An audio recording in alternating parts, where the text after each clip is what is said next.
मावळ विधानसभेत भाजपाचे नेते बाळा भेगडेंनी बंडखोरी करण्याचे संकेत दिलेत। सांगली लोकसभेनं महाराष्ट्राच्या जनतेचे डोळे उघडलेत। स्थानिक कार्यकर्त्यांच्या विरोधात जाऊन पक्षाने निर्णय घेतला तर काय होतं हे सांगलीकरांनी दाखवून दिलं। हा दाखला देत मावळ विधानसभेतही बंडखोरी होऊ शकते याचे स्पष्ट संकेत भेगडेंनी जाहीरपणे दिले। आज मावळ विधानसभेत भाजपनं मेळावा घेत शक्ती प्रदर्शन केलं।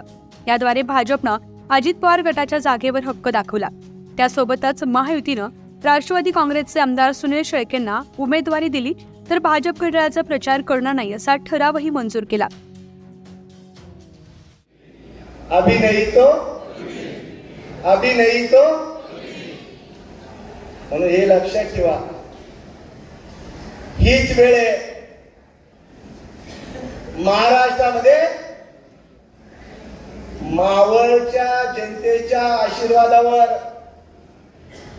आपल्याला येणाऱ्या काळातली एक दिशा ठरवायची आहे। पण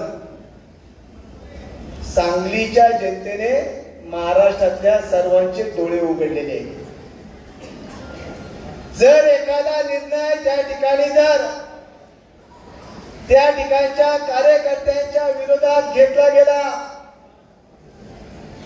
तर काय होऊ शकतं हे सांगलीकरांनी दाखवलेले आहे।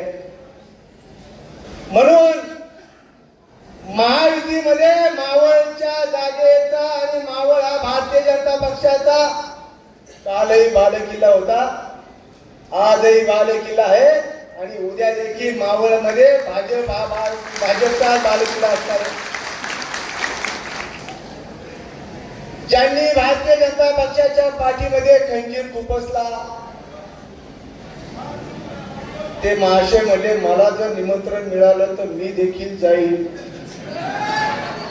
अरे वा, कलाकार किती कला करतो, त्याच्या कलेचं कसं आता उत्तर द्यायचं हे आता भारतीय जनता पक्षाच्या कार्यकर्त्यांनी ठरवलंय। माझं एकच सांगणं आहे, गेल्या घरी सुखी राहा।